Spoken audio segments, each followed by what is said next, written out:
At ang award-winning composer at star pop head under Star Music na si Rox Santos ay magkakaroon ng kanyang 15th anniversary sa November 10 sa Music Museum.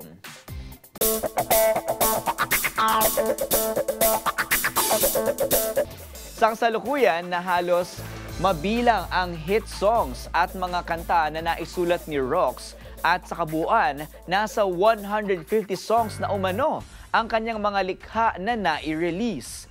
Ilan sa mga hit song niya ay Hanggang Kailan ni Michael Pangilinan, Hanggang Dito na Lang ni Jaya, Sana Bukas Pa ang Kahapon ni Angeline Quinto at marami pang iba. Siya naman ang nasa likod ng mga hit songs na Ama Cabugera ni Maymay Entrata, Sigurado ni Bel Mariano at masasabi na ang Rox Santos 15th Anniversary Concert sa maituturing na pinaka-star-studded concert ngayong taon.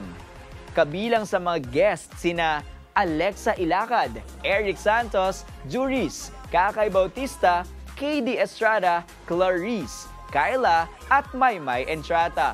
Kasama din sa show si Seska na isang singer-songwriter na naghahandog ng sample ng kanyang original song sa isinagawang media conference ni Mr. Rox Santos.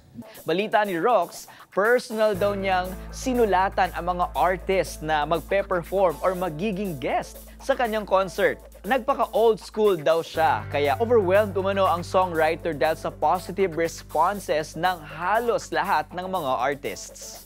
Hindi ako nakakalimot na magpasalamat sa kanila kasi nga, kagaya ng sinabi mo, no, hindi lahat nabibigyan ng ganitong opportunity. So kapag nandun ka na sa sitwasyon na yon at nabigay sa yung opportunity na yon, huwag mong bitawan. Pakita mo na worth it ka dun sa opportunity na binigay sa iyo. Pakita mo na hindi dapat masayang yung opportunity na yon. Kasi nga, hindi nabibigay sa lahat.